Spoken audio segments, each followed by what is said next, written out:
My life has been totally focused. I've never gone off focus all of my life. Reaching out, my prayer has always been, Lord, let me be your hand extended. And as you know, I had some experience with Mother Teresa in India, and I've always felt that kind of outreach and compassion had the greatest significance, opening your heart and your life to humanity in their time of need, in their hurt. If you can feel that you have reached them in Christian love, in God's love, if you can feel that you have really healed some that were hurting, some that were hopeless, that's been the reward of my life. So from my childhood, from my earliest childhood, I've wanted to serve humanity, serve the cause of Christ. And to this day, I still look for those opportunities to not to just receive, but to share what God has given to us. My father and mother had moved to Joplin from Kansas City. My father had a barber college in Kansas City and decided he wanted to go into the barbering business for himself. So he transferred to Joplin and bought a barber shop in the downtown hotel, the main hotel in Joplin. And that's where the family were living when I was born in 1921, February 14. 8 boys and 1 girl. I had 2 older brothers, Raymond and John. We kind of came out every 2 years. First memory. Family, being with my father in the barber shop, and those were Depression days, as you probably will remember. And so we had moved out into the country and had a little spread in the country. And my first memories, and I think that's nice to have memories of the country, of animals and nature, grow up with nature. My father was doing his barbering. Before they left Kansas City, he attended the Billy Sunday crusades. Some people will not remember that before Billy Graham, there was a Billy Sunday. And he came to Kansas City in one of those crusades, and my father attended and was converted. And in conjunction with his new faith, he decided to start attending a Bible college in Kansas City. And so he attended the Bible college and learned how to give his faith, his witness. And when he moved to Joplin and continued his barbering there, he also then began to do street witnessing. And then the little congregation that he would accumulate would move into a small house, and they'd have a small congregation. Then they'd build a little church. So part-time barber, part-time preacher, pastor, and that was my childhood, growing up in that kind of an atmosphere, wonderful atmosphere. We didn't know we were poor. We lived like we were poor, but we didn't know it. We had plenty to eat, and we had a home, and we had a family, and we had a faith, and we had friends, lots of friends. And I think that's what makes life, friends, sharing. My father was a very generous, outgoing sort of a person, and he taught us to be friends to everybody. Everybody was good, everybody was worthy, everybody deserved the best. And it was in that atmosphere with our family intermingling and the neighbors and the church members. Good memories, pleasant memories.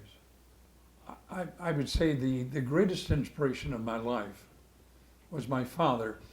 I became very attached to my father as a child, even more so than my mother, because she was so busy with the kids as they came along. She didn't have much time to play, and so I gradually became very attached to my father. Was kind of his shadow, would go with him on his calls when he would go to visit in the homes of the people, and learned from childhood the basics of life, the values of life, the purpose of life, and I would say that of all of the influence, my father was the prime mover in my childhood. My motivation for the ministry it's quite probably a shock to hear me say, but I never thought of anything else. It never occurred to me that I would do anything in life but serve humanity in whatever way, whether it would be an evangelist or a missionary or a pastor. So I went with my father from day one, learned how to visit, learned how to study, learned how to prepare. I preached my first sermon when I was 12 years old in my father's pulpit, and it just came natural. He said, it's a youth day. Would you like to share something with the young people? I said, sure, why not? So it just was a natural progression in my life. The crusades or the revivals, the first ones were in Missouri, in the Ozarks. Second one was in Kansas, and soon we were in Oklahoma, we were in Texas, we were doing all of the middle states, and we were invited for a crusade to Dallas, Texas. Well, it so happened that my wife-to-be, Angel, and her sister were also in a crusade in Dallas at the same time, which was a coincidence, or a providence, or a blessing at least. It was God's arrangement because it worked. So here were the three of us, brothers. We dressed alike. We were quite a spectacle.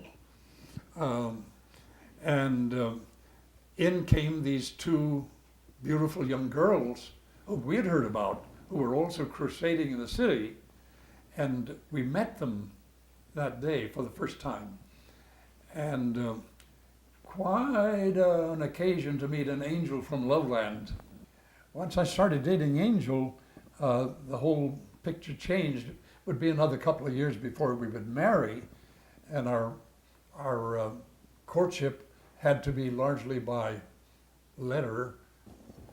So we were both on the road, and we would meet occasionally, but it was a test of our affection and of our devotion to each other to be apart for such a long period of time. Despite all of the challenges, we made it and decided to get married, and our marriage finally was in that beautiful church in Detroit, and launched our ministry together.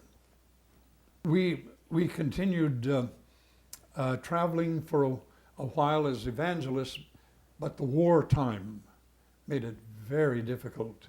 World War II. Gas, you couldn't get gas. So we had to make some kind of an adjustment. Life was not going on the same. All the women were going to work in the factories, and the men were going to war, and the church life was all changing. So we had to change. And I'd always wanted to do mission work. So we went to the Bahamas for some crusade services, and they invited us to come and be the pastor of the church, which seemed to be a nice solution to the problem at that time. And the church grew. We were able to pay the church off, pay all the costs for the construction. The church has continued to grow, and today has become one of the outstanding churches of Nassau, probably the largest church in Nassau today. The Duke of Windsor was our neighbor. He was a problem for Britain through the war politically, because he really had a thing going with the Germans, and politically he was a danger, a menace. So they, in effect, banished him from the British Isles to Nassau and put the Royal Air Force base there. So he was a prisoner, really, in the Bahamas. They were not happy campers, and the Bahamas did not really welcome them. It was a forced relationship, a forced marriage. But in any case, made it interesting for us. We had an exciting time living neighbors to the former King of England. Well, while we were in the Bahamas, I also did some crusading in Cuba. And finally, again, the war conditions were quite severe. So we came back and started to do some more crusading, but it just was not like olden times. I traveled for a while alone and saw that was not really satisfactory either. So we went to back to the mission work, went to Africa for a year. We traveled through all of South Africa, through West Africa, through Mozambique, all the way up to Victoria Falls, Rhodesia. which is the Rhodesias. So we did the whole half of Africa in crusades for a year. Tribal customs, the singing, the dancing, the dress or the lack of dress, all very fascinating. But the main gratification, of course, was to go with our missionaries and talk about our faith and invite them to accept the Lord. And Africa has changed unbelievably through the years because of the Christian faith.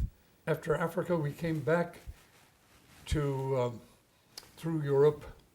We were going to crusade in Europe, but it was so in such war shambles. The church we preached in Cardiff, Wales, the bomb had come right through the roof and opened it up. The churches were bombed out.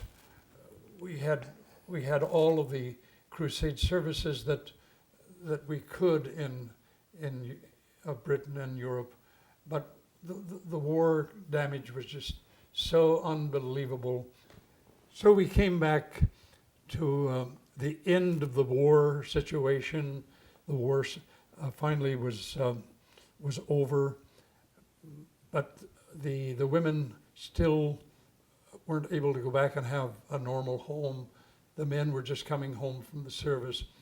So we decided that we'd better take a small church and pastor, so that we could be anchored and because you couldn't get gas to travel. We had an offer to pastor a very established, fine church here in Sacramento. One of the leading churches in Sacramento had invited us to come as pastor. But I wanted to continue mission work. So we took a a little mission group in Terre Haute, Indiana. And so it was a challenge.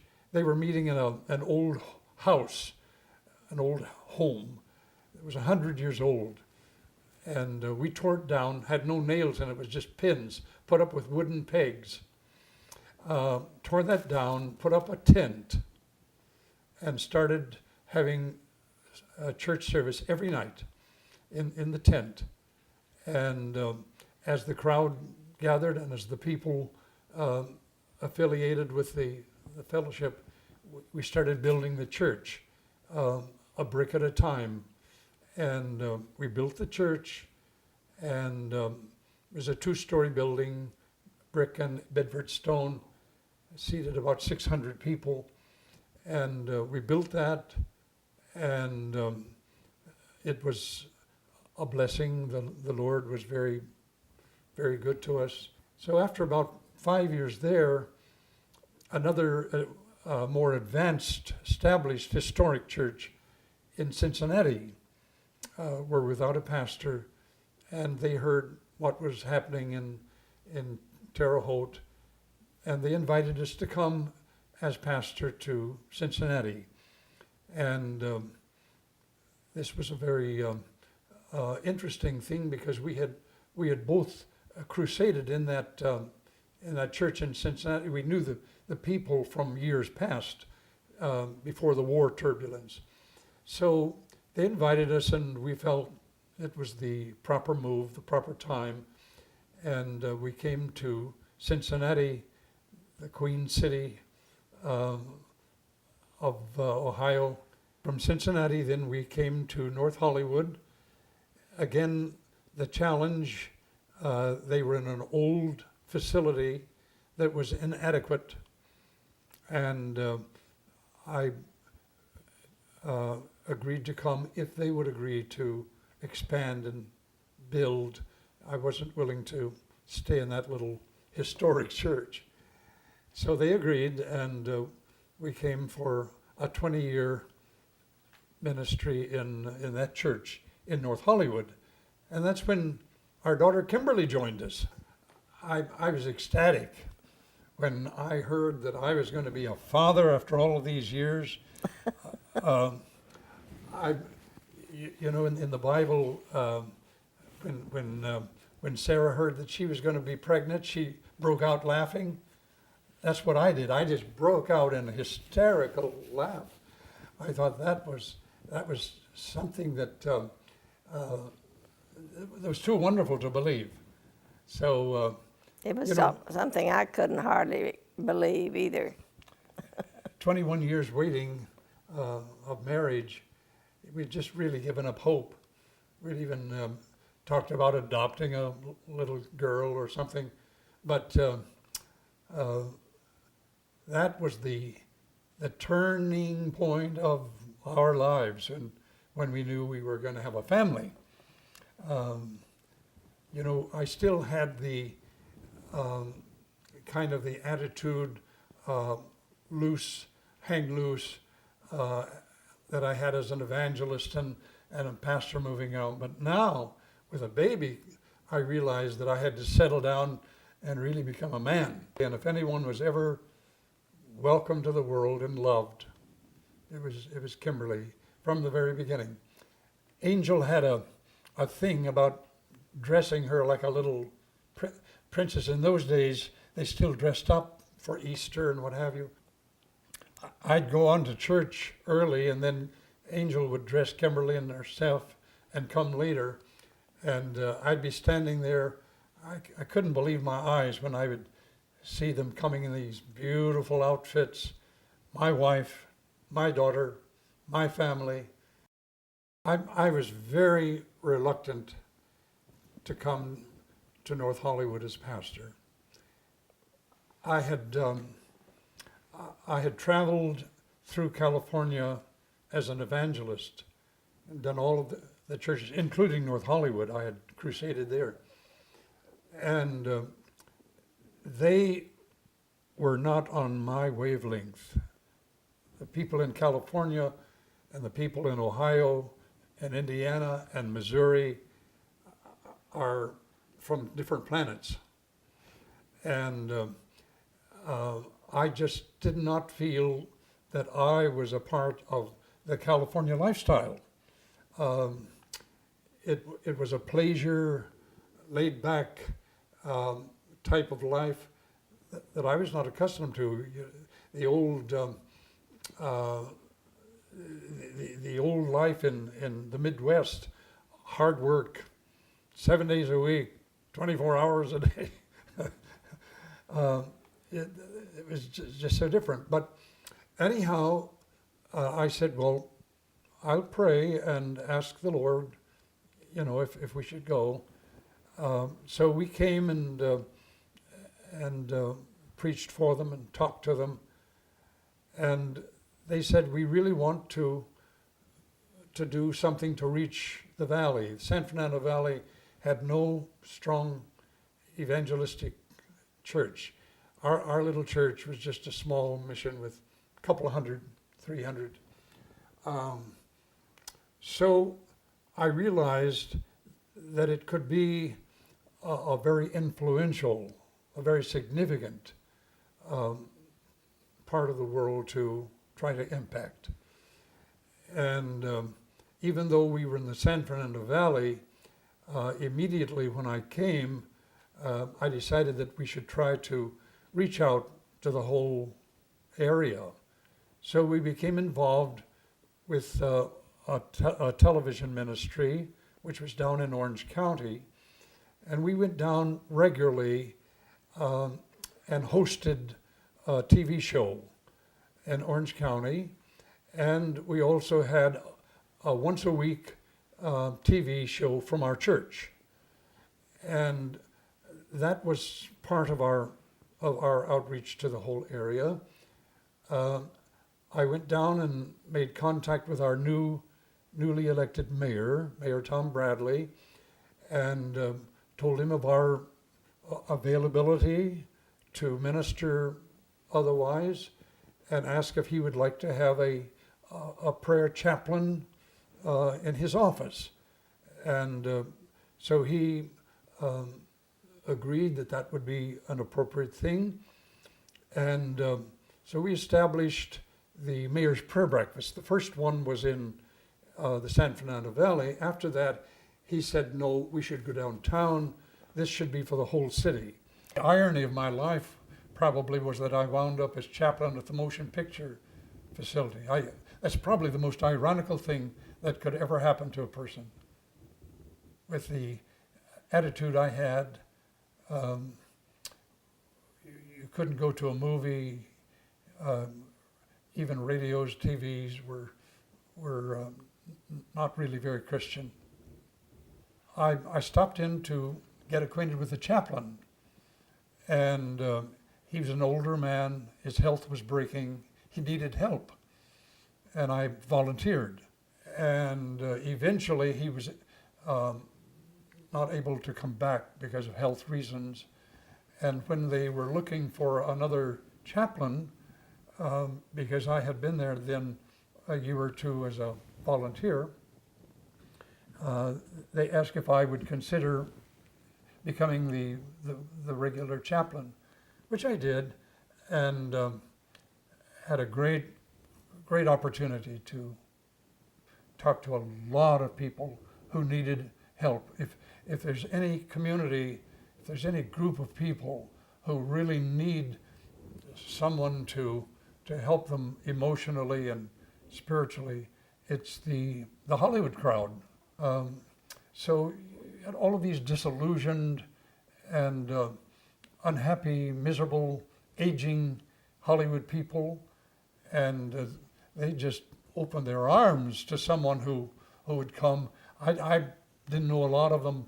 I had never been attached to the Hollywood crowd, so it didn't make any difference to me whether it was Bob Hope or Bob Who. I was there to help and minister to them. So it was a very rewarding 10 years for me as chaplain, just to help a segment of the community whom other people may not have been as willing or as adaptable to help and minister to. My friend Mark Montaigne was a dear friend of Mother Teresa's. Their mission headquarters were not more than 2 miles apart in Calcutta. Mother Teresa was here with her mission to the poor. Mark Montaigne was down the street.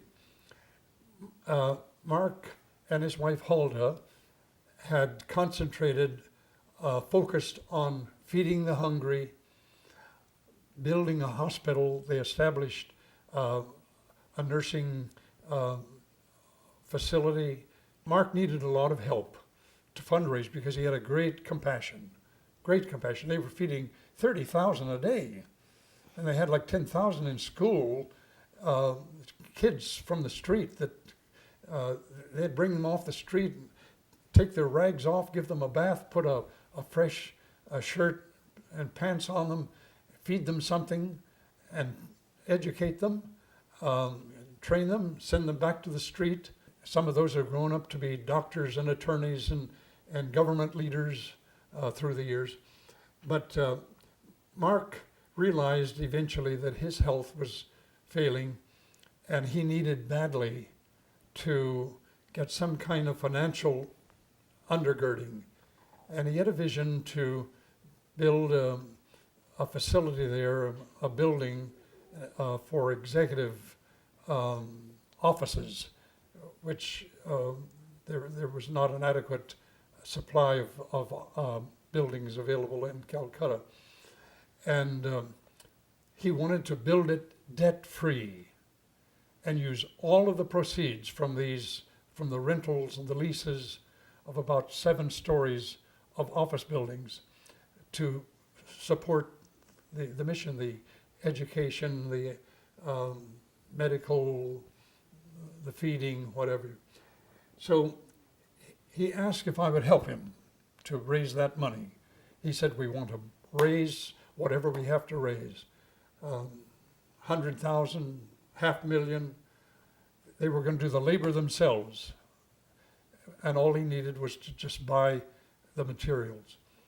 So because of my contacts in Hollywood, I agreed to bring a camera crew and a professional group of filmmakers to Calcutta. And he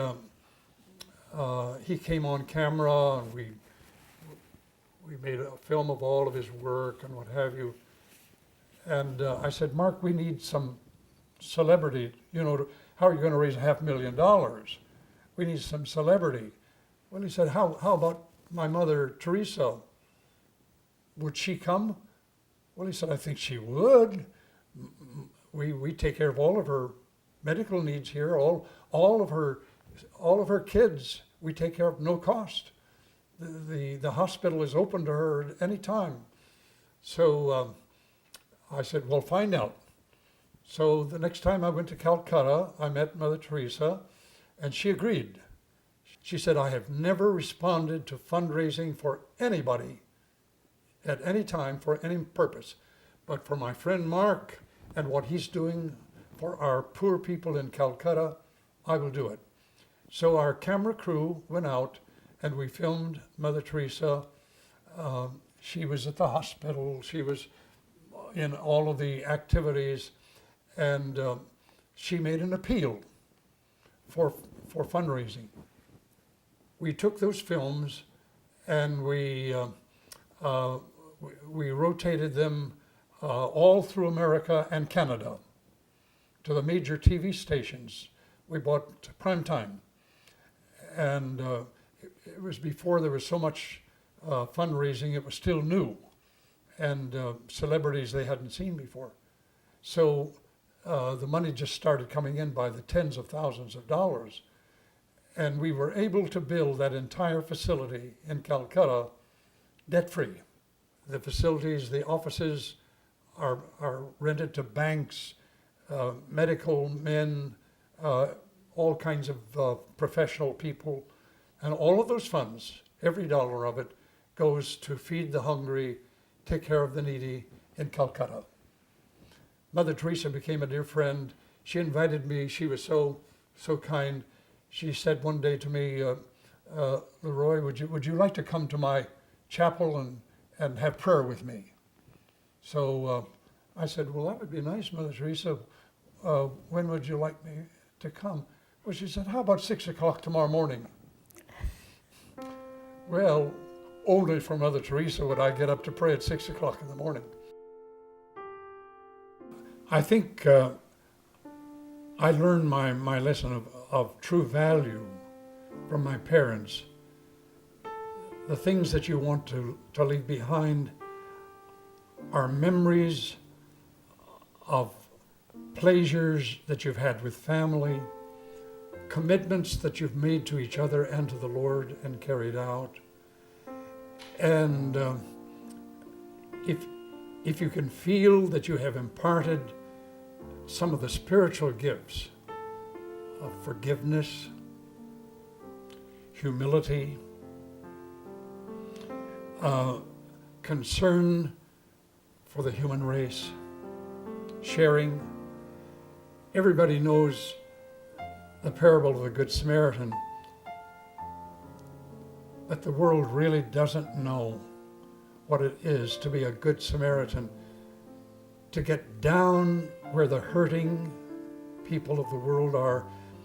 But even though they don't understand what it's all about, yet they relate to that, and they are attracted to that kind of a compassionate spirit.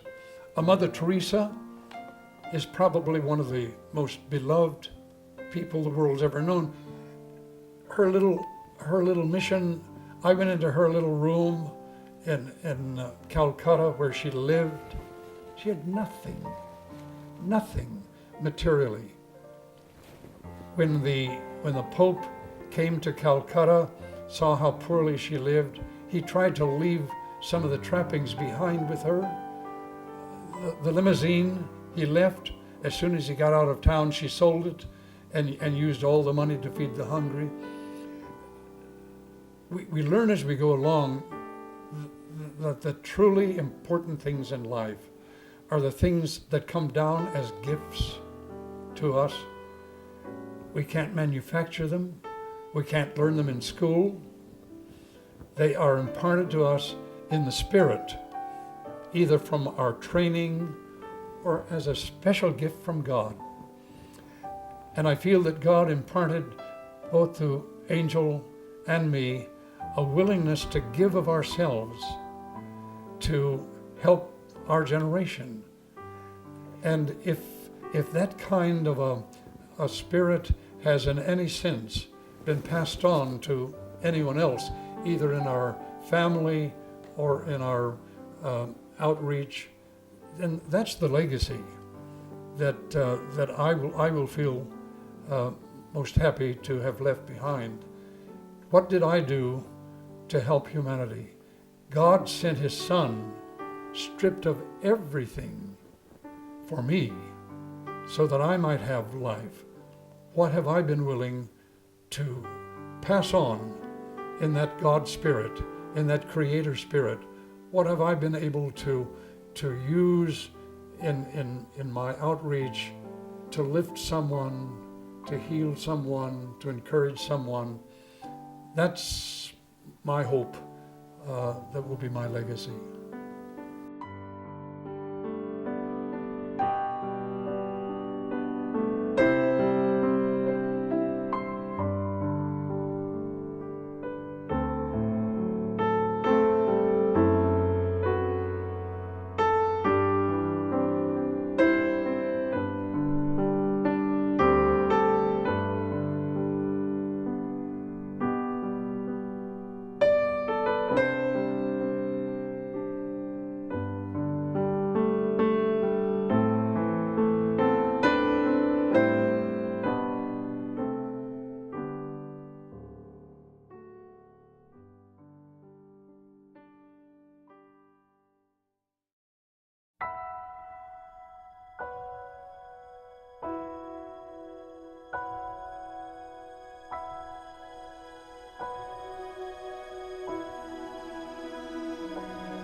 Some days we forget to look around us.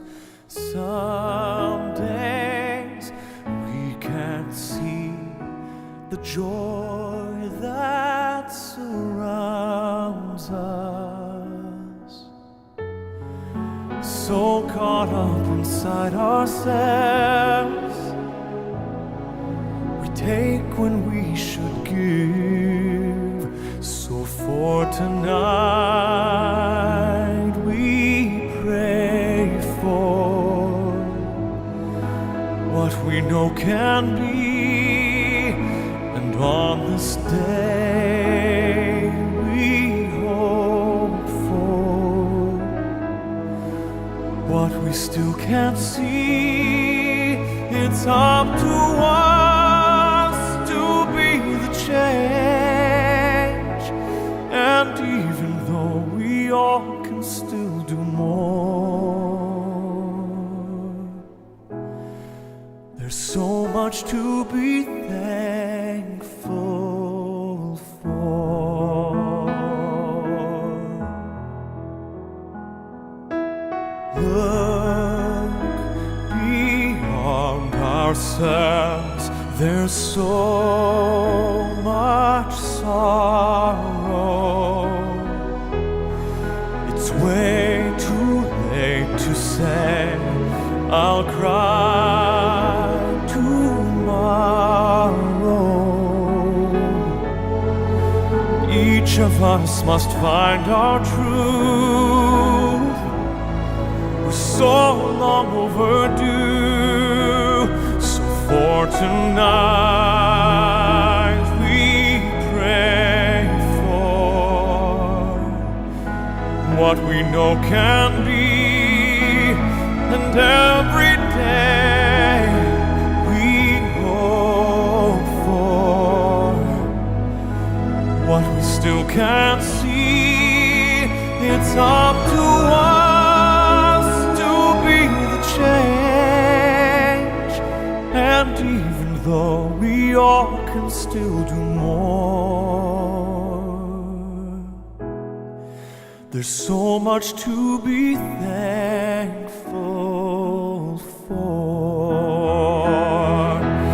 Even with our differences, there is a place we're all connected. Each of us can find each other's love.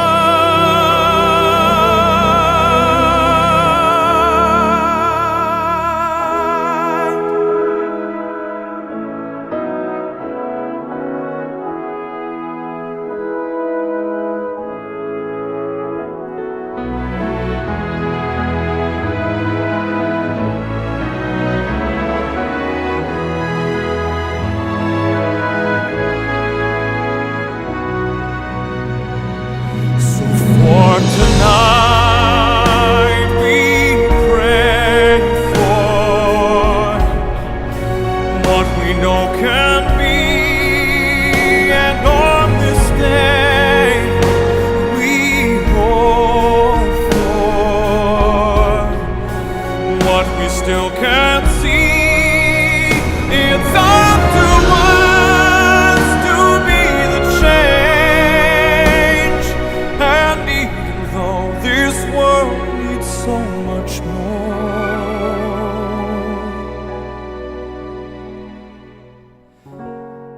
there's so much to be thankful